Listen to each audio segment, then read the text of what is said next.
All right, thank you guys for being here.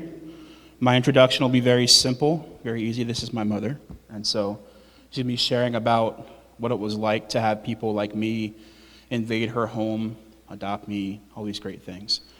And if there's time at the end, I'll share a little bit as well. But if there's not, you were blessed because she has a lot of good things to say. So let's pray.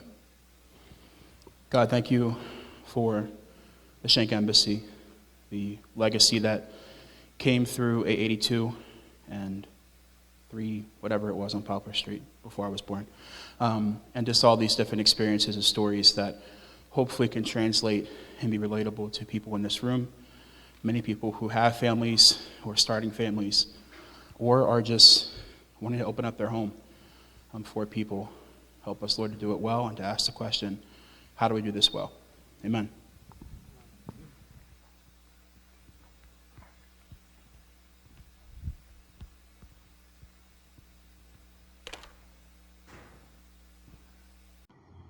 Welcome to Grand Central Station. This name was given to this house by Carolyn Roth when they were visiting, and in about an hour's time, 3 different people had stopped in, and they said, "Is this Grand Central Station?" And since then, we've decided it must have been, because that was my life growing up in this house. Although it wasn't always here. I was 8 when we moved here. My dad always believed that every Christian's home is an embassy for the kingdom. Hence the reason we have the Shenk Embassy sign on our house. That was my son Austin, and I thank him for giving me the title for my topic and for introducing it. I'm grateful to each of my children for their contribution that you'll get to see as we go along. In trying to figure out how to relate this title to my workshop, I did some research. First, I found out that the correct name for this major attraction in New York City is Grand Central Terminal. I also found a train station analogy that helped me choose the framework for this workshop. Shenk Embassy was the name of our terminal. It comes from 2 Corinthians 5, which we just heard the introduction a little bit ago, where Paul says we are ambassadors for Christ. It's about him, not about us, and I want to give him the glory for anything good that came through our home and the strength and wisdom that he gave us through the years. This term, the Shenk Embassy, is a second-generation term. Clayton's parents used it for their home, and Clayton and I decided to carry on the name when we got married. We've both been blessed with a godly heritage. We've been blessed to be a blessing. For those of you that don't know, our marriage began on December 23, 1983, and ended on December 25, 2019, 2 days after our 36th anniversary, when Clayton died after a painful year of suffering from prostate cancer that had spread to his bones. This is the first Shenk Embassy just south of Lancaster, where Clayton lived most of his life before marriage. Clayton's parents are no longer living. Their home was loving, hospitable, and chaotic. His father was sober-minded, tired, and mischievous. His mother was joyful, thoughtful, and distracted. These are names, descriptions I got from his siblings. And another story they told me is, one time a couple showed up at their door and said they were there for dinner. The dinner and house were not ready for guests. Their mother, who had invited them, was late getting home, and they had arrived early, and she hadn't told her children they were coming. Stories like this were not that uncommon, as she loved to converse with anyone from the bank teller to the telemarketer. I also came from an open home on a farm.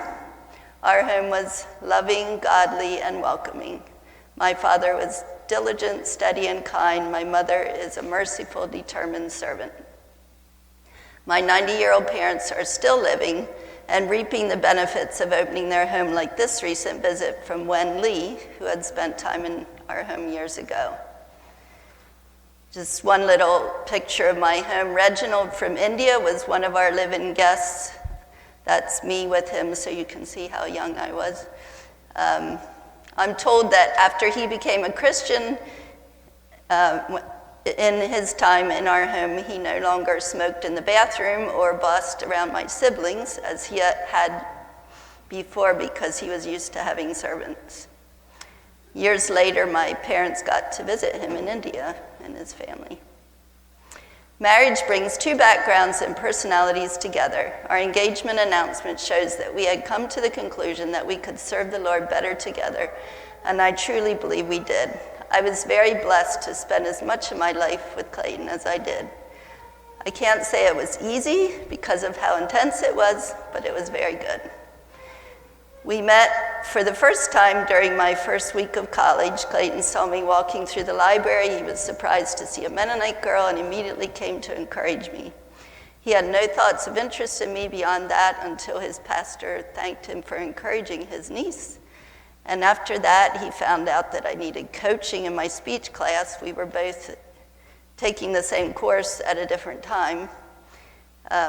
And he was so good at it, he already had won speech contests in FFA. I had a shaky voice, and it was hard for me to know what to say. This is just one example of how, he helped me in my life. If he would have loved to be the one speaking today, and I would have loved to have him be the one speaking, but he was also so proud of me when I got speaking assignments. This was just the beginning of the many ways he loved me and changed my life. Our marriage was an example of opposites attract. I think we made a good team. I feel unable to adequately describe Clayton in a short time. These words were given to me by his siblings: passionate, creative, godly, impulsive, acquisitive, bold, conscientious. He was playful and fun-loving. Life was never boring with him. He loved me so well, and he loved many others. From 1984 with the Youth Guys to 2019 with the Happy Pappy Club, he was very good at making connections with all kinds of people: children, youth, adults, elderly, Christian, non-Christian, city officials, other pastors, neighbors, homeless people, drug addicts, mentally unstable, and even all kinds of Mennonites. The Shenk Embassy was not just at one location, it was wherever we lived. We lived at 259 Quarry Road in Lancaster for a year and a half. We lived on the second floor of the church in York for 4 years, where our first 2 children were born, and then we lived in the house next door for 10 years, 4 children added here. My name is Tanya Hallbaker, and I'm sitting in front of the house that I lived my first 4 years in, so not a lot of memories here, but I know my dad built an awesome loft that we played in. 882 East Market Street is where we lived for 22 years, about a mile from the church, had a larger house and yard, and 2 more children were born, and Keyshawn was added when we lived here. Life changed drastically for me when Clayton died. Our Shenk Embassy, as it was, will never be again. Within the first year, many volunteers helped to transform our garage into a new home for my daughters and me. The transformation from what it was to what it is now is incredible. I wanted a name for my new home that would describe what I wanted it to be. I named it Jula, which is a Hebrew word for redemption. Just as the garage was redeemed, I want my home to be a place for redemption for people. What is your vision for your home? Does your home have a name? I don't want you to leave here thinking that you need to have a home just like ours. Be who God designed you to be. No matter who you are, you can be a welcoming person in your heart. And if you don't feel that heartfelt welcome, you can ask God to change your heart. He is able. Above all else, love each other deeply. This is a sign in my home, and I just think that's the bottom line. And especially the ones you live with, because that's where it starts. So the train station analogy that I found was on the website for Antioch Community Fellowship. Pastor Ryan Brush shared his vision for his church, which I thought was good fit for describing our home. People arrive, they stay for a time, and then they depart. Pastor's vision was that a train would drop off passengers at our door. It would be their next stop in life. People from all walks of life and diverse backgrounds would be coming through the door. I could relate to his pastor's list. Old and young, rich and poor, outcasts of society, those hungry for more of God, families, broken, wounded and sick, forgotten, evangelists, pastors and teachers, and everyone in between. Where did these people come from for us? We had to do our part, but ultimately I believe God orchestrated many of the encounters. Tidings of Peace Mennonite Church was a starting place for our relationships in York. One year in high school, I was asked by a friend if I wanted to go to York to teach summer Bible school. The third summer I went, I had started dating Clayton. He came along the first night, and I didn't have any students. I told him, I guess we'll go to the adult class. He said, no, we'll find students for you. He had just listened to the story of D.L. Moody doing that in Chicago, and he was just following his example. We went down the street asking the children we met if they were in fourth grade. We gathered a group of children, and I got my class. After that, he was asked to come regularly, so he attended for a year before we got married. And then he became pastor like half a year after that. When we lived in Lancaster, we occasionally brought you to our home between Friday night game night and Sunday morning church. That's an advantage of living in the country and coming into the city, because these youth love to get out of the city. When we moved to York, we had already established relationships through church. These people brought their relatives, friends, and neighbors. Lots of people happy to come to our house.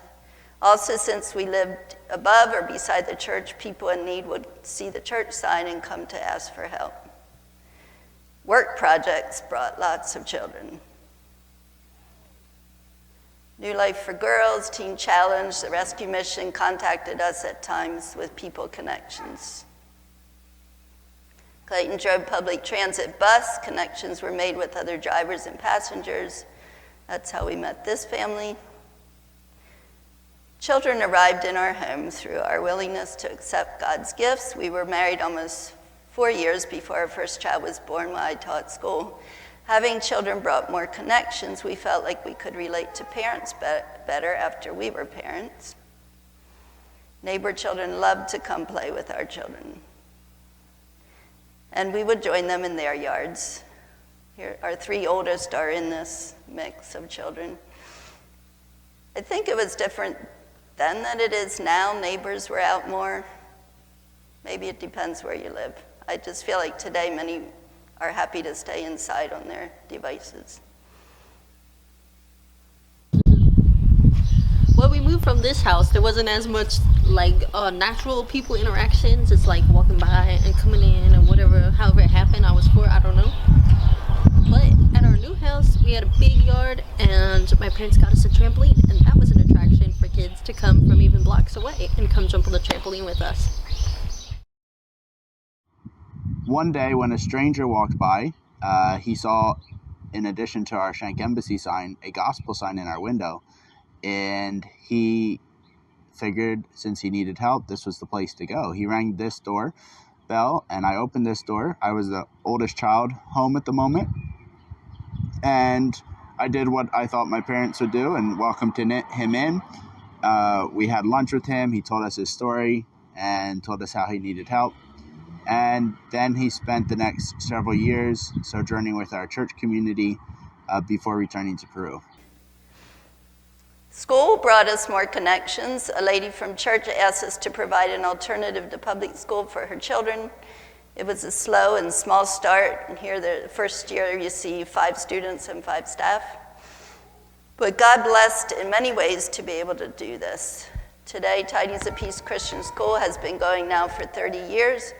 This has and continues to bring connections with students and their families, but also staff who come to us from many different locations. I'm blessed to be able to work at school part-time now. Most of my work is bookkeeping, but this year I am teaching 3rd grade math. And I have enjoyed bringing my students to my home, Jula, after school for rewards for their math achievements, and they love to come. That really motivates them to get their multiplication learned. So the next one, people arrive, they stay for a time, and then they depart. Grand Central Terminal is one of the most visited destinations in New York City. History, architecture, dining, and shopping all under one magnificent roof. The Shenk Embassy was not magnificent and not the most visited destination in New York City, but it was an attraction with its welcoming atmosphere of food and fellowship, work and play, shelter and celebration. It was a unique cultural experience for many guests.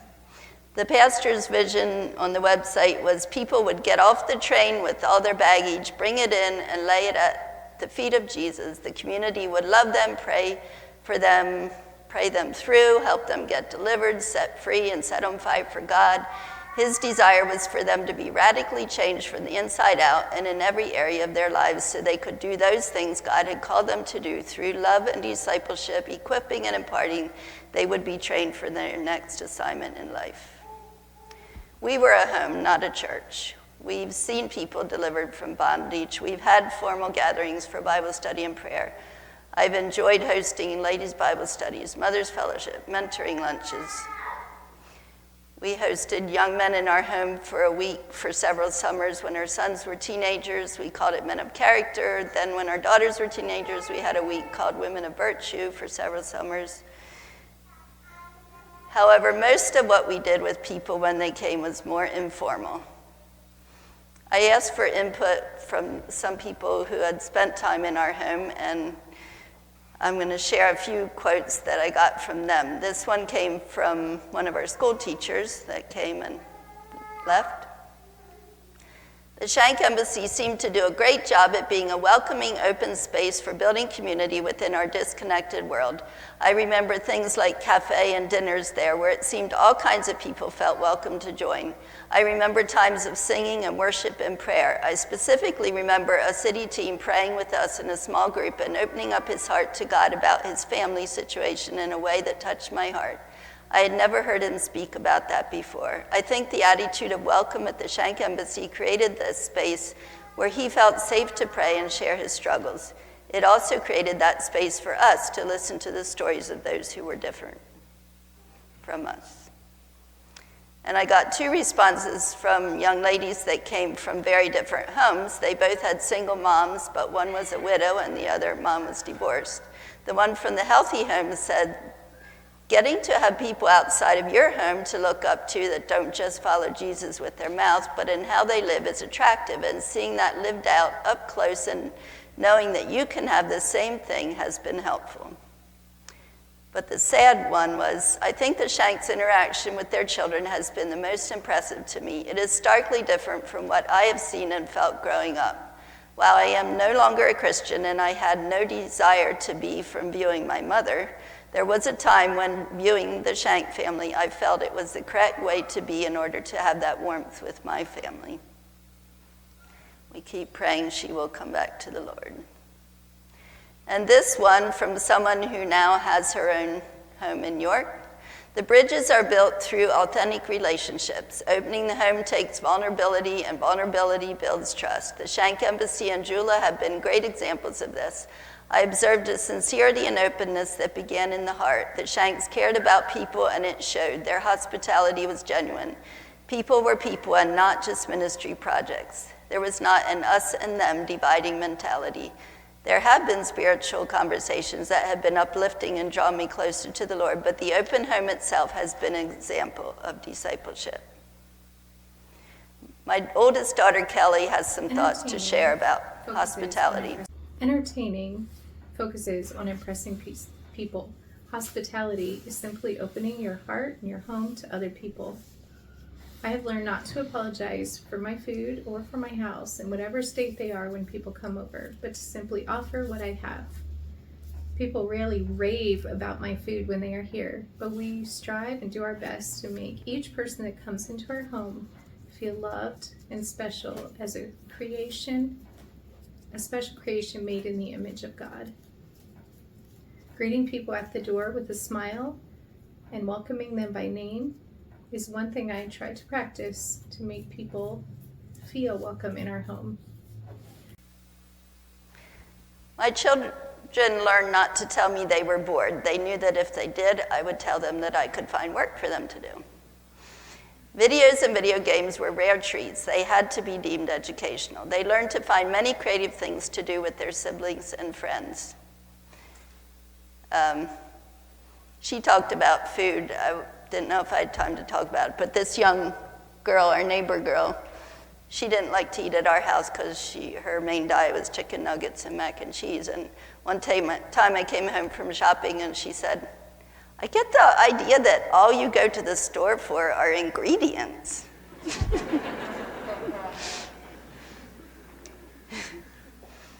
Our children have been an incredible asset to our open home, especially when they got past the very needy years. They made me look good with their assistance and preparation, their creativity, and their friendliness.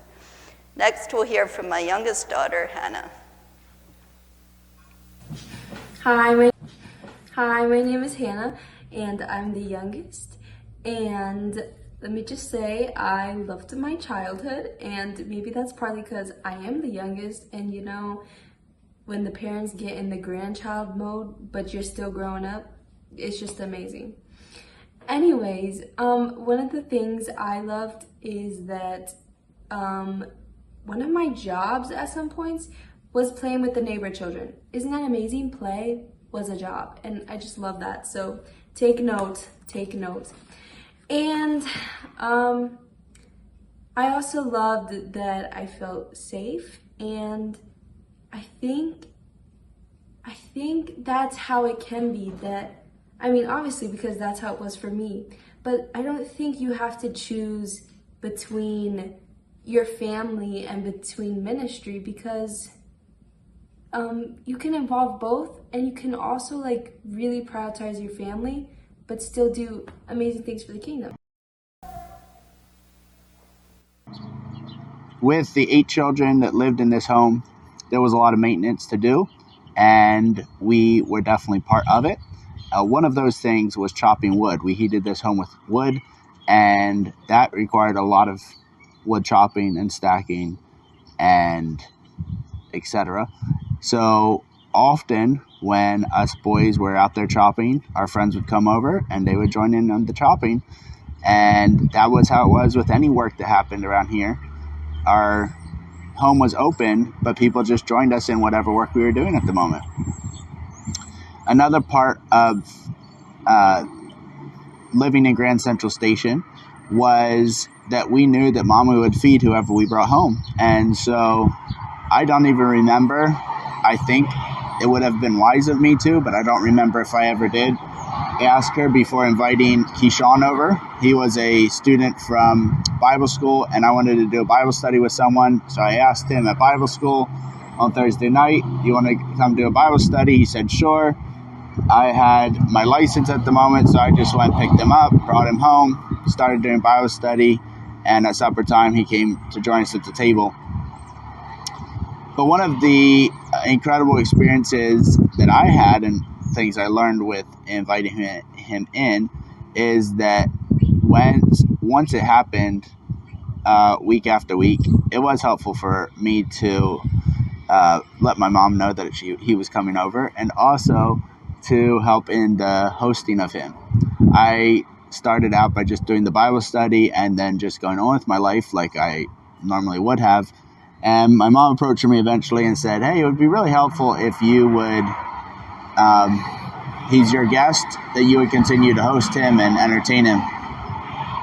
And so that was very helpful for me as a young teenage boy to be made aware of, that the hosting of a person in your home is not just the feeding of the food, but also just being the point of contact for that person in the home, and being willing to entertain them, work with them, play with them, whatever it is that you're doing. So I'm very glad I learned that experience. And I also remember the natural progression of my hairline was helped by both Keyshawn and Desmond, who decided to give me a haircut. And when my mother saw the results of the haircut and how far my hairline was receded because of that haircut, she decided that it was time for them to go home, which I guess worked out. We did set up some boundaries in the areas of space and time for our family. On Poplar Street, neighbor children, we had 3-story row house, and neighbor children were usually just allowed on the first floor. When we moved to Market Street, we had a larger house, so we had a boys' dorm area and a girls' dorm area where the opposite gender was not allowed to enter without permission. We valued homeschooling as a time for family, since the rest of our lives were usually full of interactions with others. We did eventually decide to send our children to school after some encouragement from others to do so, but they didn't stay in school ever after. We went back between the two for many years. There were pros and cons of each, but our children never lacked socialization opportunities either way. We definitely did have times where it was just our family. And one of the ways my parents did that is family night every Monday. And sometimes we even got to go around in the children and pick what to do that night. And we usually had smoothies. And that was like really, really special because it was just like a time for the family.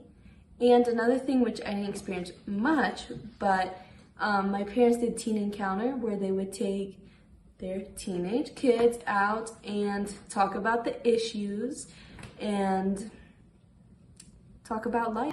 My mother did an incredible job at making sure our birthdays were special, and she also allowed us to invite friends to our birthday parties, and we really enjoyed lots of special memories, picture books full of pictures of us enjoying birthday parties, Christmas, Thanksgiving, especially Thanksgiving, where we included the guests, we invited them, we had them write in our Thanksgiving book the things they were thankful for, and we had a lot of fun celebrating with the people who are in our home. And I think that's a very important part of life, is celebration, and doing it in your home is even more special. He mentioned Thanksgiving, so I won't talk more about that. We had a lot of people over different years. This is one of Clayton's birthday parties. His birthday was in June, and he just loved to invite the whole neighborhood give him ice cream for my birthday. A few times we had joint parties for our children and their friends, and sometimes their parents would come. I especially see value in providing celebration for those who would not otherwise have one. Some parents didn't have time or money or interest in doing anything special for their children's birthdays, and so we have done many birthday parties through the years. Years ago, we had joint parties for just the boys that had birthdays that month, and then just the girls that had birthdays that month. Care and Share Cafe was something we hosted for a season of about 10 years. The name represents what I think it should look like to be salt and light. We should be loving, caring, and sharing people, in contrast to the hating, hurting, and hoarding that is all too common in this world. Our oldest daughter was grown and serving in Thailand when we started it. It was inspired by 3 things: a worker saying we should do something fun together as a community, not just work and evangelism projects. We visited my nephew's cafe in Western PA, became a community hangout place, and we visited Clayton's brother's home in Ohio, where they had soccer every Thursday evening at their house. Everyone knew they were welcome to drop in on every Thursday. So we started having cafe every Friday evening. We offered free food, not fast food. There's an example of the menu that people could pick from. And if you have more questions, details of how we did all this, you can ask me later, but I just have a few videos. They're old, so. Worthy is the Lamb,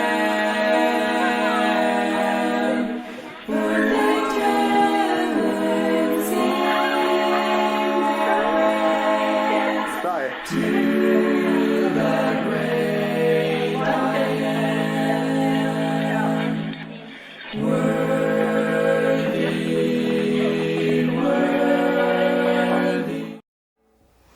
That's just a little part of a longer video. And here at the end of Cafe, we had a singer share. I know nothing but the blood of Jesus. This is all. We probably had 20 to 30 guests every Friday night, sometimes more, sometimes less, people from church, school, community. They were supposed to be teenagers and older unless accompanied by a parent or guardian.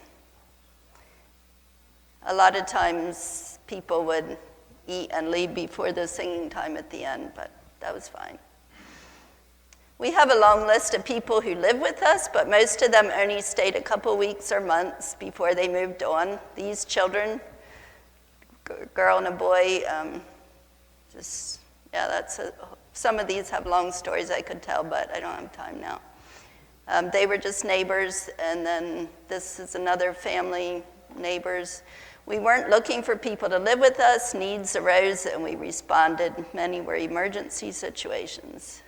We tried to make these short and help them to do what they needed to do to be able to move on. We helped this family relocate to Virginia. Most of the ones who stayed longer were staff who came to help with the work. It takes discernment to know when to say yes and when to say no. It's hard for me to say no. I'm not proud of that. It's such a hard reality that when you say yes to one thing, you're saying no to many other things.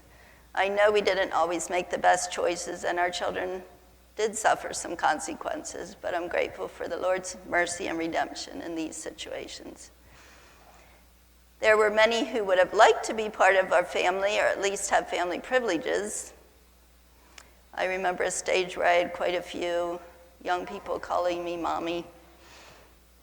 Keyshawn is the only one that we officially added to our family. He was maybe 10 or 11 when he first visited our home, which I think I missed that video of when Austin tells about that. He moved in when he was 15, and he lived with us longer than anyone else ever lived with us. And we went through this stage, is he family, is he not family? And it was sort of confusing, so when he was 22, even though he had already departed our home, we decided to make a formal declaration with a signed document to put an end to that confusion. That, yes, he is family.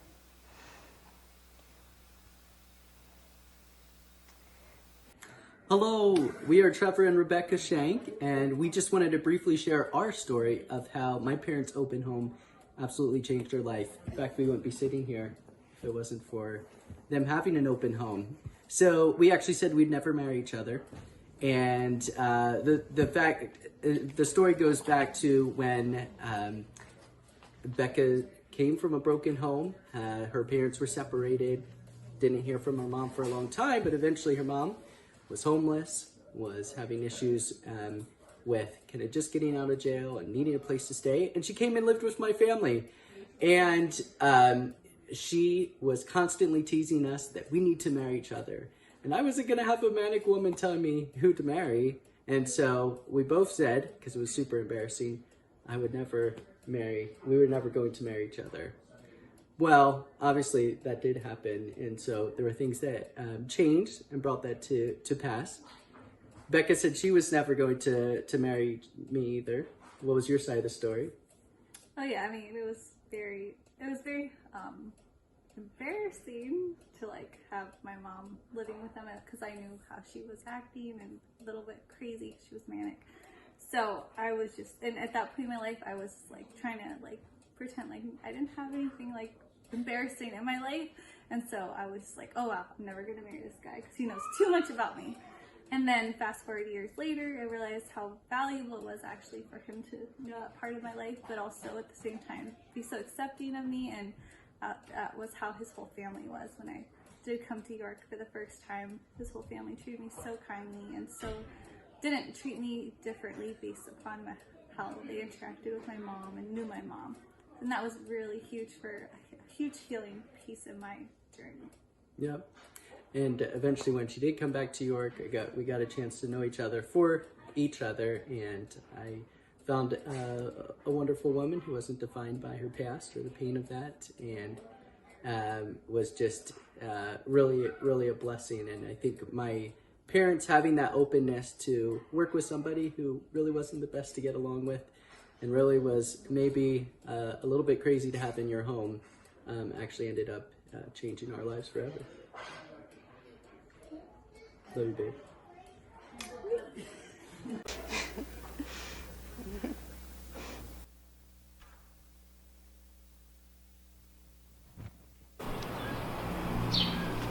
Hi, my name is Autumn Grayville.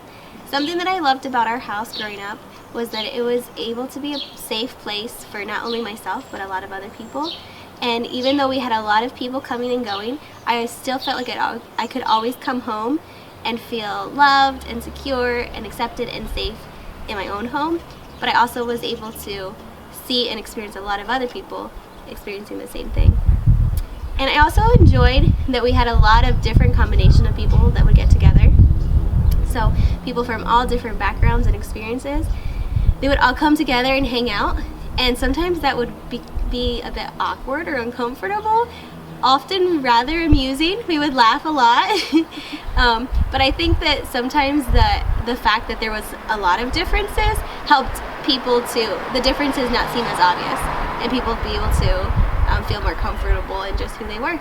And I just felt very grateful for the experience that I had growing up in my family.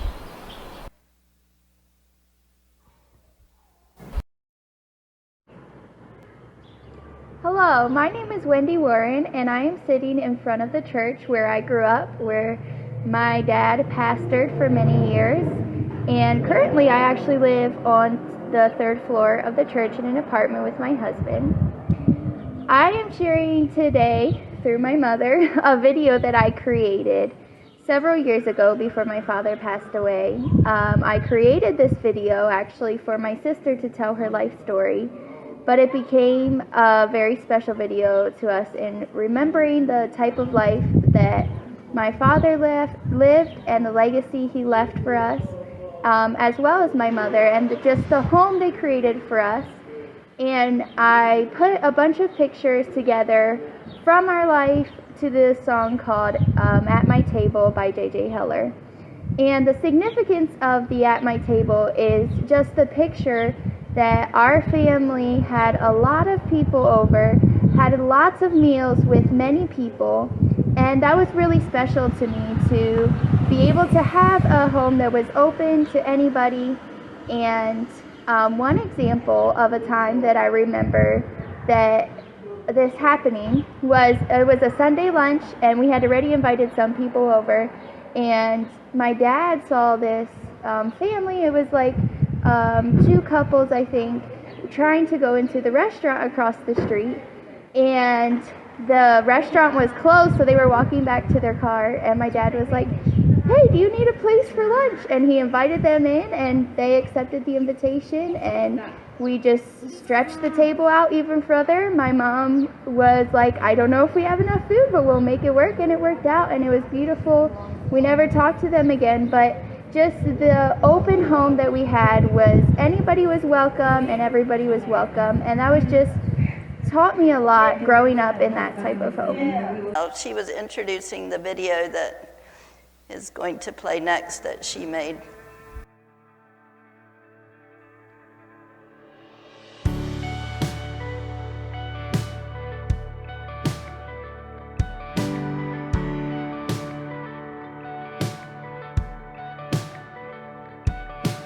This is for the powerless, the wounded and the weak.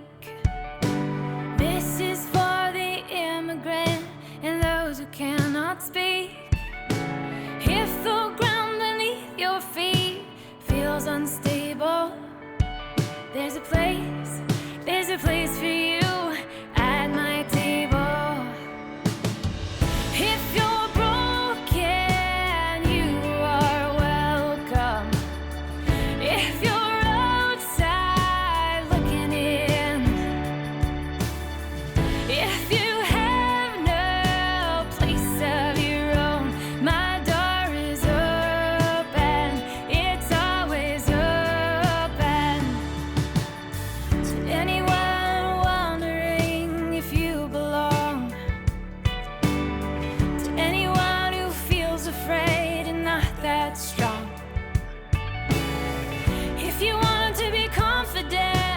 that you weren't able. There's a place for you at my table. If you're broken, you are welcome. If you're outside looking in, if you have no place of your own, my door is open. It's always open.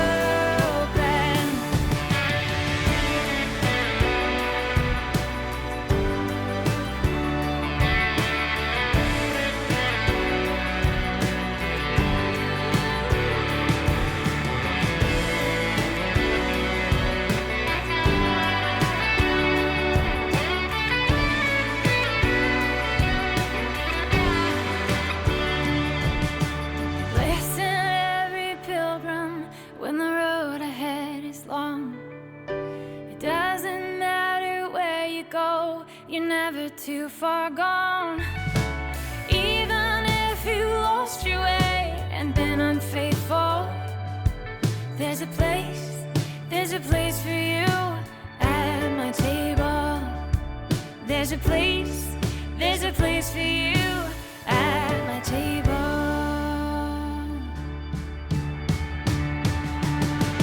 If you're broken, you are welcome. If you're outside looking in,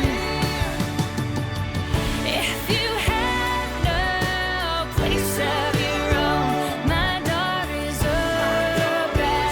It's always open. My door is open. It's always open.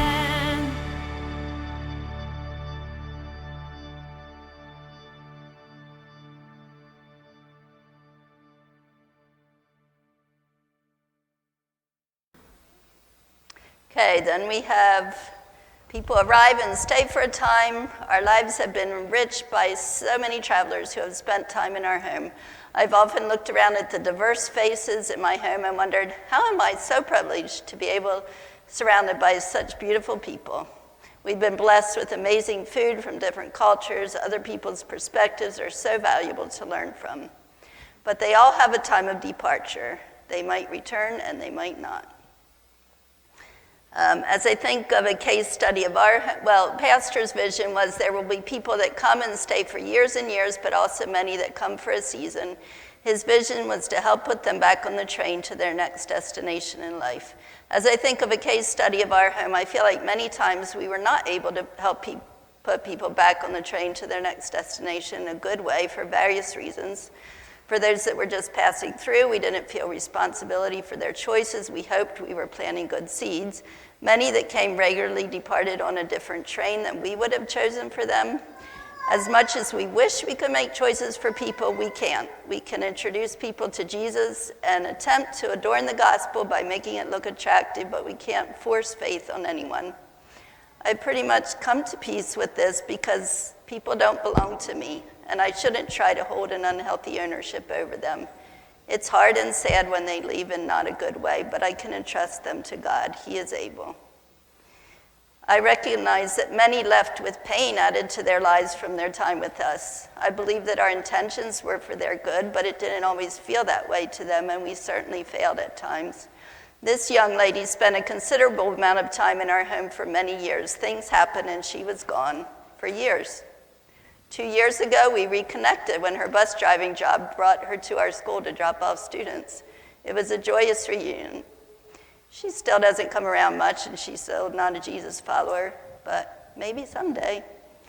I believe that as long as there is life, there is hope that each one will eventually get on the train God has chosen for them, and I pray to that end. 7 of our children have departed through marriage. I'm grateful to still have Hannah with me. I love living with her, and she helps me so much as I try to still open my home. I love seeing different parts of Clayton in each of our children, and I love seeing how they, with their spouses, are creating loving spaces for their family and others. And so now you get to hear from a few more of my children. Growing up in an open home, I assumed that hospitality would come naturally for me. Therefore, I was surprised how much effort it actually took for me when I had my own home. It was one thing to host parties in my mom's house. When everyone left, I could go to bed, and the next morning the kitchen was cleaned up. I generously made lots of food for people when it was my mom's groceries, but when it was my own food, I realized more of the personal sacrifice involved. After years of practice, I have grown in my ability to host people in our home. Hospitality is very important to us, and we enjoy having many people in our home. We believe that in-person, face-to-face relationships are vital for human flourishing, and that sharing meals together is an important part of participating in the kingdom of King Jesus. Most of the people that come to our home now are Mennonite background. On the surface, the issues look very different, but I have found the basic human needs to be very similar as those I encountered in the urban culture. The human struggle with guilt, shame, and fear, and distorted views of Jesus and the gospel cause people to turn to jealousy, greed, addictions, self-preservation, and power struggles as coping mechanisms. Both cultures desperately need the transforming power of knowing the person of Jesus. I'm very grateful for the example my parents gave me in opening their hearts and homes to many different people, and our desire is to pass this legacy on to our children by having an open home, and that our home can be a place of refuge and discipleship for those who are honestly seeking the King Jesus. We were raised with a great deal of hope and a great deal of values. Consistent, grace-filled interactions with a kaleidoscopic array of people taught us how to live with joy, hope, and compassion in a world full of people from different perspectives and experiences, applying love for Jesus to every part of life, including work and play, sharing meals as a means for building relationships, extending our home to others as needs arise, and careful attention to healthy schedule and rituals are all treasures that I and my family are carrying forward into the next generation. He and his wife, 5 children, live about a block away from me. One of the things that I hope for in my own home, now that I have my own home, is just that people can feel comfortable there and always feel like there's enough food, enough time, and that they're always wanted. This house is now the house that I reside in with my family, and we are excited to be carrying on the tradition of an open home. And then there's Keyshawn. I'm proud to call him son. He is a favorite uncle. I'm happy that he's enjoying my grand dog more than I do. And I don't know if there's any time, but I'm going to turn the time back to him.